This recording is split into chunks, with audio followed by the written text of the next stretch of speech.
Y a-t-il un lien entre le citron et le sang? C'est ce que nous allons découvrir dans la chronique santé de ce jour. Nous allons voir l'importance du citron pour le bon état, la bonne santé du sang, dans la prise en charge des pathologies qui touchent le sang, le système cardiovasculaire. Commençons par dire que le citron aura trois principales propriétés, à savoir la propriété anti-anémique, la propriété fluidifiante, la propriété dépurative. Donc, le citron va aider à combattre l'anémie, va aider à lutter contre les thromboses, la formation des caillots de sang qui pourraient bloquer la circulation sanguine dans les artères et va contribuer aussi à éliminer les toxines qui se trouvent dans le sang. Commençons par la première propriété, à savoir l'anémie. Le citron ne devrait jamais manquer sur la table d'une personne qui souffre d'anémie. Très important d'avoir toujours du citron. Bien que le contenu du citron soit très faible en fer, on sait tous que l'anémie se caractérise donc par un taux d'hémoglobine faible, et qui dit hémoglobine dit fer, puisque le fer est l'élément central, l'atome central de l'hémoglobine. Donc il y aura forcément un besoin de fer. Bon, bien que, comme je le disais, le citron n'est pas riche en fer, il agit très efficacement contre l'anémie. Dans quel sens? Dans le sens où il va augmenter la capacité d'absorption du contenu des aliments végétaux. Et on doit principalement cet effet du citron à la vitamine C, qui se trouve considérablement renforcée par les autres composés non nutritifs du citron, tels que les acides organiques. Donc, qu'est-ce qui va se passer? J'ai déjà parlé de ça précédemment dans d'autres vidéos.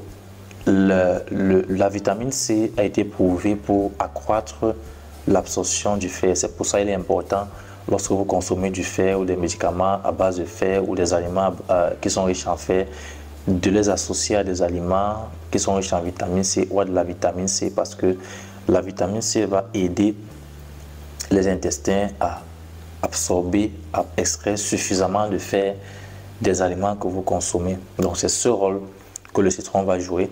Et en dehors de cela, le citron est aussi riche en acide folique qui va contribuer donc à la production des globules rouges, et sera très intéressant notamment chez les femmes enceintes qui ont besoin de ces folates, de cette vitamine B9, pour notamment prévenir un certain nombre de malformations congénitales chez le fœtus, chez les enfants.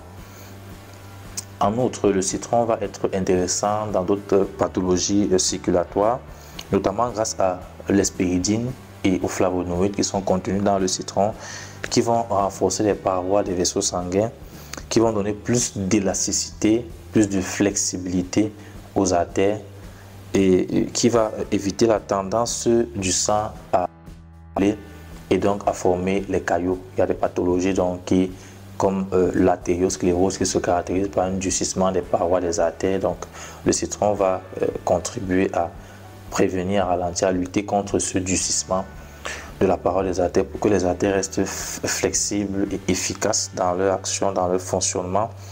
La consommation de citron est donc très recommandée en cas d'artériosclérose, en cas de thrombose ou en cas d'œdème, c'est-à-dire lorsqu'il y a rétention des liquides à l'intérieur des tissus. Généralement, ça cause des gonflements, par exemple au niveau des pieds.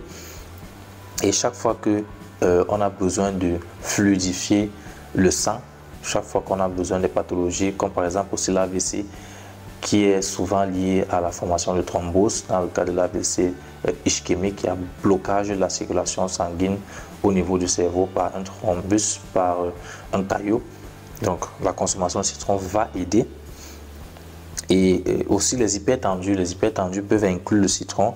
Ils peuvent profiter de l'utilisation du citron grâce à l'action favorable sur l'état des artères, comme on vient de le voir, et à son effet diurétique et désintoxicant, puisque le citron va aider à éliminer les toxines qui se trouvent dans le sang. Donc si vous souffrez de pathologies cardiovasculaires, si vous souffrez de pathologies qui affectent le sang, il est important de consommer vraiment du citron, mais il faut tout de même ne pas en abuser, notamment chez les patients qui souffrent d'ulcère gastro-duodénal, parce que ça peut irriter l'estomac, ou encore qui souffrent de constipation, parce que le citron a un effet astringent, donc il peut aggraver la constipation. et aussi chez les patients qui souffrent d'anémie, parce que la consommation de citron à dose élevée pourra avoir plutôt un effet inverse. Donc il faut se limiter à 1 citron par jour.